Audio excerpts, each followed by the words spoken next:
Most people hearing that assume it takes years to get there. But there's a corner of the classical repertoire that most people learning piano never find, where the music was written specifically for beginners by serious composers. And it sounds nothing like what you'd expect beginner piano music to sound like. Today, we're gonna play you 5 of them. Real pieces, not simplified arrangements. And we're gonna show you exactly why each one is more accessible than it sounds. I'm Julian, and this is Anna. We work together at Flowkey, and between us, we've spent a lot of time thinking about which pieces are worth a beginner's time. These 5 are some of our favorites. The first piece is Burgmüller's Innocence. It's good for beginners because the right-hand patterns are really straightforward. They're based on scales, so your fingers are mostly just moving up and down in a familiar sequence rather than jumping around. And the left hand is minimal. There are no complicated rhythms or coordination challenges between the hands. And even though the patterns are simple, the piece still has a really elegant and almost improvisatory sound.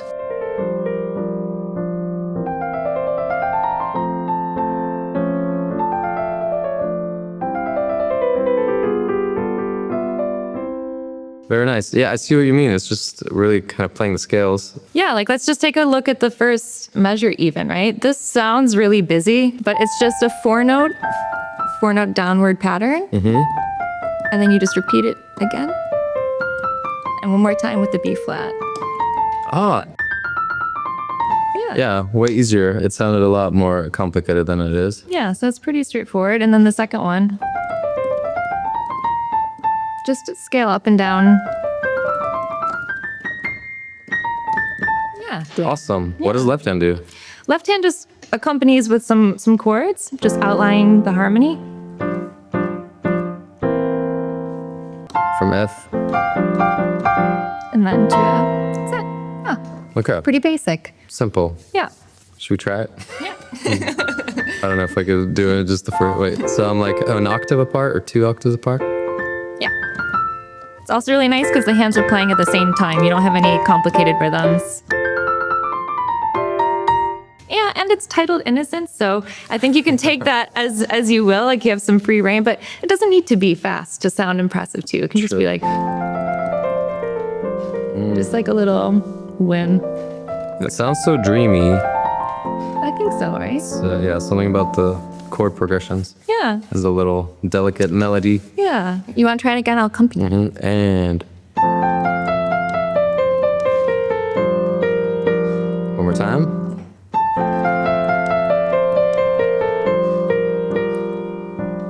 Nice. This could be a format actually of us playing right hand and left hand. So next we have Gurlitt's Song Without Words. And this one sounds beautiful because you have 2 voices. You have one in each hand, and they sort of flow into each other in a very natural singing way. And that flowing quality comes from the hands alternating with their 16th note figures. The 2 hands actually never play at the same time, which is one of the main reasons it's simpler than it sounds. At any given moment, there's really only one note happening.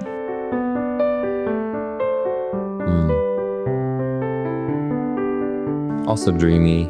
Exactly. So let's break it down a little bit. What's actually going on here?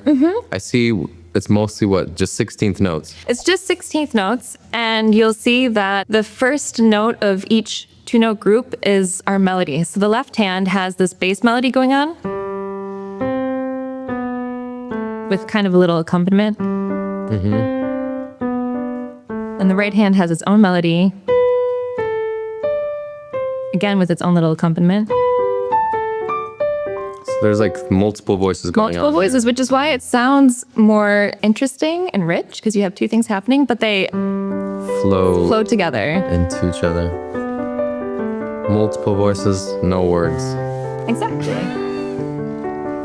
Pianists, we gotta optimize our strengths. Yes. I'm not a singer, I don't know about you. No, me neither. We speak through the piano. Exactly. So, but yeah, I think it has this, again, like this flowy, dreamy kind of sound, but really beautiful. And there's some really interesting harmony changes too, which are more complex than you would find in traditional like beginner pieces. So I think that also makes it sound a little more sophisticated and interesting. Okay, so the third piece is Beethoven's Romance from the Sonatina in G major. A few things make this one accessible. The tempo is on the slower side, which gives you time to find each note without rushing. It's a natural introduction to the classical style, and it has Beethoven's name on it. Stamp of approval.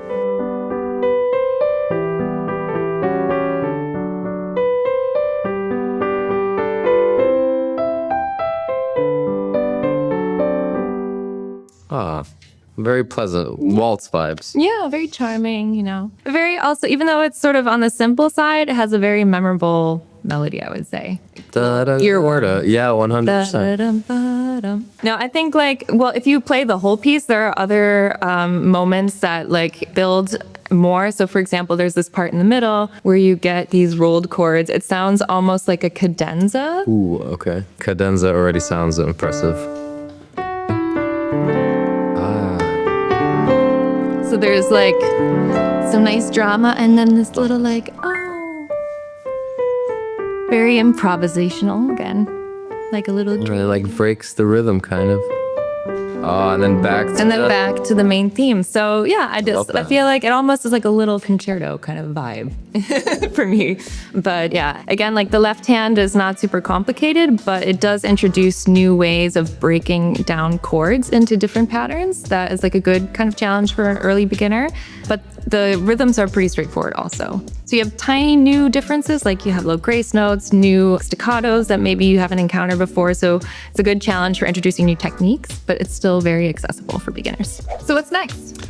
Actually, quick pause because there's something worth saying about what you just heard. These are the real pieces, not simplified versions, not beginner arrangements. The Beethoven Romance is Beethoven's every note as he wrote it. And that matters because it means you're not working toward the piece, you're playing it. The same notes, the same phrasing, the same music, just at the tempo that you can manage right now. All 5 pieces are on flowkey, so if you want to give any of them a try, you can check them out for 7 days for free. The link is in the description. So let's get back to it. Piece 4, Grieg's Arietta. So this one is a bit of a step up from the first 3. The main challenge here is that the accompaniment pattern crosses between the hands, so there's a bit of coordination to work out. But rhythmically, it's very straightforward. No tricky values, nothing syncopated. And it's short and repetitive enough that once you've got comfortable with the main texture, you more or less have the feeling for the whole piece. All right, let's hear some Grieg. No, there's no way to make this sound cool, Julian, I'm sorry.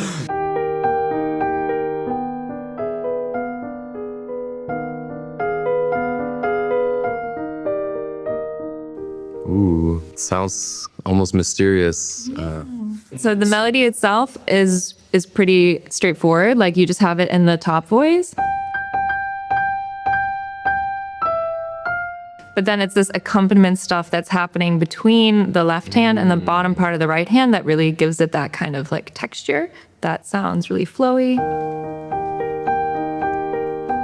So the challenge here is kind of balancing the melody with also an accompaniment within the same hand. Well, takes a bit of control, but it's a good challenge. And for me, I think it's worthwhile with this piece because it's so beautiful. Piece 5, the Carl Philipp Emanuel Bach Solfeggiato. That's the piece that opened this video. This is the most virtuosic sounding of the 5, and it's on the later end of the beginner range. The main challenge, I would say, is actually the tempo and just playing steadily, but the notes themselves aren't that difficult.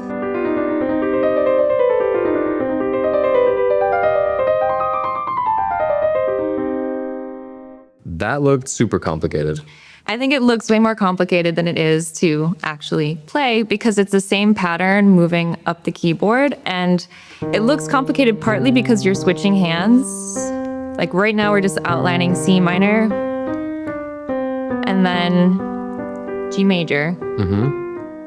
But then we do the same pattern again here. It's the same you exact got pattern. The scale going down. Exactly. So it's literally the same pattern all the way up like 4 octaves. Than it looks. Almost. Okay. Can you show me that scale again?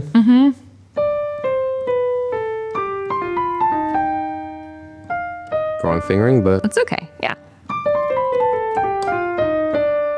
that's super easy. Okay, so it's Exactly. Okay. And the next part is just chords. I love this chord progression. What is this called? The circle. fifths. Yeah, the circle fifths. Yeah, gets me every time. So those are our 5 pieces, each one accessible for a specific reason, whether that be scale patterns, Hands alternating, slow tempo, straightforward rhythm, or repetitive structure, yet none of them is simplified. and each one worth playing not just as a stepping stone, but as a piece in its own right. The first time you play one of these all the way through, that's the moment this is for. All 5 pieces are on flowkey. If one of them caught your ear today, that's probably the one to start with. The links to the specific pieces are in the description box below. And if you want to see the full library, try out our free 7-day trial. The link is in the description. So what's up next? Well, if you want to see me learning a song with my eyes closed, because why not, then check out the video here. Thanks for watching, and see you in the next one. Then check out the video here. Should I like Check turns hands alternating.